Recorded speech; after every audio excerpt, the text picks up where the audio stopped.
Parents മീറ്റിങ്ങിന്റെ കാര്യം പറഞ്ഞില്ലല്ലോ, ഇന്ന് വരണോട്ടാ, 2 മണിക്ക് സമയം. അല്ല മോളെ, ഞാൻ വരണോ? അച്ഛനുണ്ടല്ലോ ഇന്ന്, അച്ഛൻ എവിടെയും പോയിട്ടില്ലല്ലോ, അച്ഛനെ പറഞ്ഞു വിടാം. ഞാനല്ലേ എപ്പോഴും വരുന്നേ. അച്ഛൻ വേണ്ട, അച്ഛൻ വന്നാൽ ശരിയാവില്ല, അമ്മ വന്നാൽ മതി. എടി, എത്രയൊക്കെ കള്ളുപിടിച്ച് കിടന്നാലും നിന്റെ അച്ഛനല്ലേ. ഇതുവരെ ഒരു കാര്യത്തിലും നിങ്ങളുടെ സ്കൂളിലെ കാര്യത്തിലോ അല്ലെങ്കിൽ കോളേജ് കാര്യത്തിലോ ഒന്നും അച്ഛൻ വന്നിട്ടില്ല. ഞാൻ വിചാരിച്ചു ഇന്ന് എന്തായാലും കള്ളു കുടിക്കാനൊന്നും പോയിട്ടില്ല.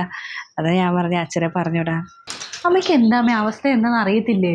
എൻ്റെ മുന്നമ്മ കഴിഞ്ഞതിൻ്റെ മുമ്പത്തെ ആഴ്ച എൻ്റെ കോളേജിൻ്റെ ഫ്രണ്ടിൽ കൂടി അച്ഛൻ 4 കാല് നടന്നു പോയത്, എന്നിട്ട് കാല് തെറ്റി വീടുകയും ചെയ്തു. എന്നിട്ട് അവിടെയുള്ള പിള്ളേരെ കൂടി എഴുന്നേപ്പിച്ചത്. എൻ്റെ അച്ഛനാന്ന് ആർക്കും അറിയത്തില്ല, എല്ലാവരും കളിയാക്കി നോക്കിക്കൊണ്ടിരുന്നത്. അത്രയും നാണം കേട്ടോ. എന്നിട്ട് ആ അച്ഛനെ പിടിച്ചിട്ട് ഞാൻ എൻ്റെ കോളേജിലും പാരന്റ്സ് മീറ്റിങ്ങിന് എൻ്റെ അച്ഛനാന്ന് തൊട്ട് കൊണ്ടുപോകണം അല്ലേ? നടക്കേണ്ട കാര്യമല്ല അമ്മേ.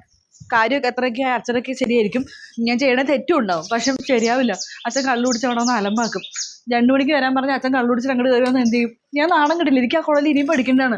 അമ്മൊന്ന് പോയോടുന്നു. അച്ഛന് പേരിനൊരാളുണ്ട്, പക്ഷെ അല്ലാണ്ട് 10 വയസ്സിൽ കുടവില്ല, ഒന്നുമില്ല. എനിക്ക് വയ്യ. വേണ്ട, അച്ഛനെ പറഞ്ഞുവിടുള്ള. അമ്മ വന്നോളാട്ടാ. ഒരു 2 മണിയൊക്കെ ആകുമ്പോഴേക്കും ഞാൻ അങ്ങോട്ട് എത്തിയേക്കാം. മറക്കല്ലേട്ടമ്മ, വരണേ.